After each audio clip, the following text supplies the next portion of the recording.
Berikut adalah 20 soal pilihan ganda yang dirancang untuk formasi perencana ahli pertama berdasarkan pemahaman umum mengenai tugas dan tanggung jawab perencana, serta prediksi tes tahun 2024. Masing-masing soal dilengkapi dengan jawaban dan penjelasannya.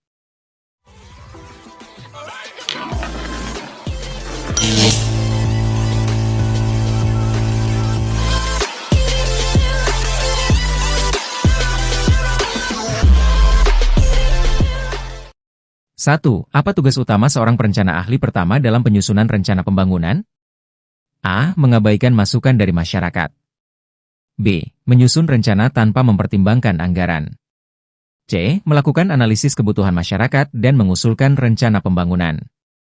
D. Menyusun rencana hanya berdasarkan perintah pimpinan. E. Mengutamakan proyek pribadi di luar pekerjaan. Jawaban C. Melakukan analisis kebutuhan masyarakat dan mengusulkan rencana pembangunan. Penjelasan, tugas utama perencana ahli pertama adalah menganalisis kebutuhan masyarakat dan menyusun rencana pembangunan yang sesuai dengan kebutuhan serta anggaran. 2. Apa yang harus diprioritaskan dalam penyusunan rencana pembangunan jangka panjang oleh perencana ahli pertama? A. Kebutuhan mendesak yang bersifat sementara. B. Usulan dari satu kelompok tertentu. C. Kesinambungan pembangunan dan dampak jangka panjang. D. Proyek yang tidak memiliki studi kelayakan. E. Proyek dengan biaya rendah tanpa memperhatikan manfaat.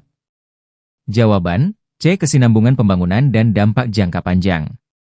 Penjelasan, rencana pembangunan jangka panjang harus memperhatikan keberlanjutan dan dampak positif jangka panjang terhadap masyarakat. 3. Dalam penyusunan anggaran pembangunan, apa yang harus diperhatikan oleh perencana ahli pertama?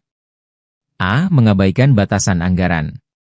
B. Memprioritaskan proyek yang memiliki keuntungan pribadi. C. Mengalokasikan anggaran secara efisien berdasarkan kebutuhan dan prioritas. D. Membuat anggaran yang tidak realistis. E. Menyalurkan anggaran tanpa perhitungan. Jawaban C. Mengalokasikan anggaran secara efisien berdasarkan kebutuhan dan prioritas. Penjelasan, perencanaan anggaran harus efisien dan disesuaikan dengan prioritas kebutuhan pembangunan, agar proyek dapat berjalan optimal. 4. Dalam pelaksanaan perencanaan wilayah, apa yang menjadi perhatian utama seorang perencana ahli pertama? A. Mengabaikan kondisi geografis. B. Menyusun rencana tanpa konsultasi dengan masyarakat lokal. C. Memperhatikan kondisi lingkungan, sosial, dan budaya setempat. D. Membuat keputusan sepihak tanpa studi kelayakan. E. Mengutamakan proyek di perkotaan saja. Jawaban C. Memperhatikan kondisi lingkungan, sosial, dan budaya setempat. Penjelasan, dalam perencanaan wilayah, faktor lingkungan, sosial, dan budaya harus diperhatikan agar pembangunan sesuai dengan kebutuhan lokal. 5. Apa yang harus dilakukan seorang perencana ahli pertama ketika menghadapi perubahan kebijakan nasional yang memengaruhi rencana pembangunan? A. Melanjutkan rencana lama tanpa penyesuaian. B. Menyusun ulang rencana berdasarkan kebijakan baru. C. Mengabaikan perubahan kebijakan. D. Menghentikan semua proyek yang sedang berjalan. E. Menunda implementasi hingga kebijakan kembali stabil. Jawaban B. Menyusun ulang rencana berdasarkan kebijakan baru. Penjelasan, perencana ahli pertama harus responsif terhadap perubahan kebijakan dengan menyesuaikan rencana pembangunan agar tetap relevan. 6. Apa fungsi dari perencanaan partisipatif dalam penyusunan rencana pembangunan oleh perencana ahli pertama? A. Memaksakan rencana tanpa masukan masyarakat. B. Memberikan ruang bagi masyarakat untuk terlibat dalam pengambilan keputusan. C. Mengabaikan kepentingan masyarakat. D. Hanya melibatkan pemangku kepentingan tertentu. E. Menyusun rencana secara tertutup tanpa keterlibatan publik. Jawaban B. Memberikan ruang bagi masyarakat untuk terlibat dalam pengambilan keputusan. Penjelasan, perencanaan partisipatif melibatkan masyarakat dalam proses perencanaan agar rencana yang dibuat sesuai dengan kebutuhan dan aspirasi masyarakat. 7. Apa yang harus menjadi dasar perencanaan pembangunan infrastruktur oleh perencana ahli pertama? A. Memprioritaskan estetika dibandingkan fungsi. B. Mengabaikan analisis kebutuhan. C. Berdasarkan pada kebutuhan masyarakat dan studi kelayakan.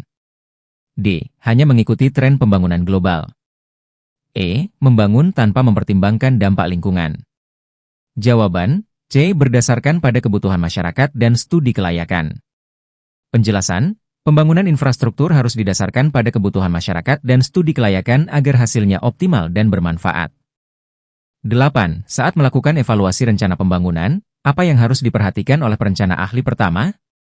A. Mengabaikan hasil evaluasi sebelumnya.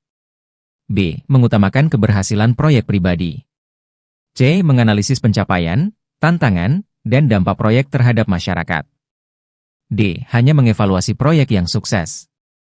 E. Tidak melibatkan pemangku kepentingan dalam evaluasi. Jawaban, C. Menganalisis pencapaian, tantangan, dan dampak proyek terhadap masyarakat. Penjelasan, evaluasi harus komprehensif dan mencakup pencapaian, tantangan, dan dampak proyek terhadap masyarakat untuk memastikan perbaikan di masa depan. 9. Apa yang harus dilakukan jika terdapat ketidaksesuaian antara rencana yang disusun dengan pelaksanaan di lapangan? A. Mengabaikan perbedaan tersebut. B. Memaksa pelaksanaan sesuai rencana awal. C. Meninjau kembali rencana dan melakukan penyesuaian sesuai kondisi lapangan. D. Menghentikan proyek. E. Membuat rencana baru tanpa berkonsultasi. Jawaban, C. Meninjau kembali rencana dan melakukan penyesuaian sesuai kondisi lapangan. Penjelasan, rencana harus fleksibel dan dapat disesuaikan dengan kondisi lapangan agar proyek dapat berjalan efektif. 10. Dalam merumuskan indikator keberhasilan proyek, apa yang harus menjadi pertimbangan utama? A. Indikator yang sulit dicapai. B. Indikator yang hanya menguntungkan satu pihak. C. Indikator yang spesifik, terukur, dapat dicapai, relevan, dan berbasis waktu, SMART. D. Indikator yang terlalu umum. E. Indikator yang tidak relevan dengan tujuan proyek. Jawaban, C. Indikator yang spesifik, terukur, dapat dicapai, relevan, dan berbasis waktu, SMART. Penjelasan, indikator SMART memastikan bahwa keberhasilan proyek dapat diukur dengan jelas dan realistis. 11. Apa yang harus dilakukan perencana ahli pertama jika anggaran untuk sebuah proyek berkurang di tengah pelaksanaan? A. Menghentikan proyek. B. Mengabaikan pengurangan anggaran. C. Menyesuaikan skala proyek sesuai dengan anggaran yang tersedia. D. Mengurangi kualitas tanpa pengawasan. E. Meminjam dana dari sumber tidak resmi. Jawaban, C. Menyesuaikan skala proyek sesuai dengan anggaran yang tersedia. Penjelasan, skala proyek harus disesuaikan dengan anggaran yang ada untuk memastikan proyek tetap berjalan dengan baik. 12. Dalam melakukan analisis risiko proyek, apa yang menjadi perhatian utama? A. Mengabaikan potensi risiko kecil. B. Hanya memperhatikan risiko keuangan. C. Mengidentifikasi dan merencanakan mitigasi untuk semua potensi risiko. D. Hanya menganalisis risiko di akhir proyek. E. Mengabaikan risiko yang belum pernah terjadi. Jawaban, C. Mengidentifikasi dan merencanakan mitigasi untuk semua potensi risiko. Penjelasan, analisis risiko harus komprehensif dan mencakup semua potensi risiko yang mungkin terjadi agar dapat diantisipasi. 13. Apa yang harus dilakukan jika proyek tidak mencapai target sesuai rencana? A. Mengabaikan target yang tidak tercapai. B. Menghentikan proyek. C. Mengevaluasi kembali pelaksanaan dan melakukan perbaikan strategi. D. Mengubah target tanpa kajian. E. Menunda evaluasi hingga proyek selesai. Jawaban, C. Mengevaluasi kembali pelaksanaan dan melakukan perbaikan strategi. Penjelasan, evaluasi dan perbaikan strategi sangat penting untuk memastikan target yang belum tercapai dapat diperbaiki. 14. Apa yang menjadi tujuan dari penyusunan master plan dalam perencanaan pembangunan? A. Mengabaikan kebutuhan jangka panjang. B. Hanya berfokus pada proyek kecil. C. Membuat rencana komprehensif untuk jangka panjang. D. Menyusun rencana tanpa melibatkan pemangku kepentingan. E. Mempercepat proses pembangunan tanpa perencanaan yang matang. Jawaban, C. Membuat rencana komprehensif untuk jangka panjang. Penjelasan, master plan adalah rencana jangka panjang yang mencakup semua aspek pembangunan agar pembangunan berjalan sesuai dengan visi dan misi yang ditetapkan. 15. Apa yang harus menjadi prioritas dalam perencanaan pembangunan berkelanjutan? A. Mengejar keuntungan jangka pendek. B. Mengabaikan dampak lingkungan. C. Memastikan pembangunan yang ramah lingkungan dan sosial. D. Mengutamakan pembangunan yang bersifat eksklusif. E. Membangun tanpa konsultasi dengan ahli. Jawaban, C. Memastikan pembangunan yang ramah lingkungan dan sosial. Penjelasan, Pembangunan berkelanjutan harus memperhatikan aspek lingkungan dan sosial agar dapat terus memberikan manfaat bagi generasi mendatang.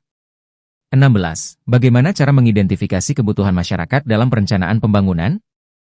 A. Menebak kebutuhan masyarakat berdasarkan data lama. B. Mengabaikan data statistik. C. Melakukan survei dan konsultasi dengan masyarakat. D. Hanya berfokus pada proyek yang diinginkan pemerintah. E. Mengandalkan informasi dari media sosial. Jawaban, C. Melakukan survei dan konsultasi dengan masyarakat. Penjelasan, survei dan konsultasi adalah metode yang efektif untuk mengidentifikasi kebutuhan masyarakat secara langsung. 17. Apa yang harus dilakukan jika ada usulan proyek yang tidak sesuai dengan rencana induk pembangunan? A. Menolak usulan tanpa pertimbangan. B. Mengubah rencana induk tanpa kajian. C. Mengevaluasi usulan dan menyesuaikan jika sesuai dengan kebutuhan masyarakat. D. Menerima semua usulan tanpa pengecekan. E. Membiarkan proyek berjalan tanpa perubahan. Jawaban, C. Mengevaluasi usulan dan menyesuaikan jika sesuai dengan kebutuhan masyarakat.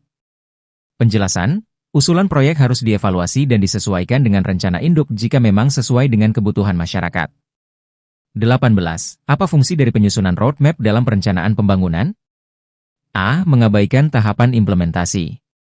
B. Menyusun rencana tanpa target waktu. C. Menetapkan tahapan dan target yang jelas untuk setiap fase pembangunan. D. Membuat rencana yang tidak bisa diukur. E. Mengabaikan feedback dari pelaksanaan sebelumnya. Jawaban, C. Menetapkan tahapan dan target yang jelas untuk setiap fase pembangunan. Penjelasan, roadmap berfungsi sebagai panduan untuk setiap tahap pembangunan agar proyek berjalan sesuai dengan rencana dan target. 19. Dalam pengelolaan proyek pemerintah, apa yang menjadi prinsip utama yang harus dijalankan perencana ahli pertama? A. Transparansi dan akuntabilitas. B. Mengutamakan keuntungan pribadi. C. Mengabaikan regulasi. D. Membuat keputusan tanpa koordinasi. E. Fokus hanya pada penyelesaian cepat tanpa memperhatikan kualitas. Jawaban, A. Transparansi dan akuntabilitas. Penjelasan, dalam pengelolaan proyek pemerintah, transparansi dan akuntabilitas sangat penting untuk memastikan proyek berjalan sesuai dengan hukum dan memberikan manfaat maksimal. 20. Apa langkah yang harus diambil jika hasil analisis risiko menunjukkan kemungkinan kegagalan proyek? A. Mengabaikan hasil analisis. B. Melanjutkan proyek tanpa penyesuaian. C. Menyusun strategi mitigasi risiko dan menyesuaikan rencana. D. Menghentikan proyek sepenuhnya. E. Membiarkan proyek berjalan sesuai rencana awal. Jawaban, C. Menyusun strategi mitigasi risiko dan menyesuaikan rencana. Penjelasan, jika ada kemungkinan kegagalan, langkah mitigasi harus segera diambil untuk meminimalkan risiko dan memastikan proyek tetap berjalan. Soal-soal ini bisa menyoroti pentingnya peran perencana dalam pembangunan, terutama dalam menjaga keseimbangan antara kebutuhan masyarakat, anggaran, dan kebijakan nasional.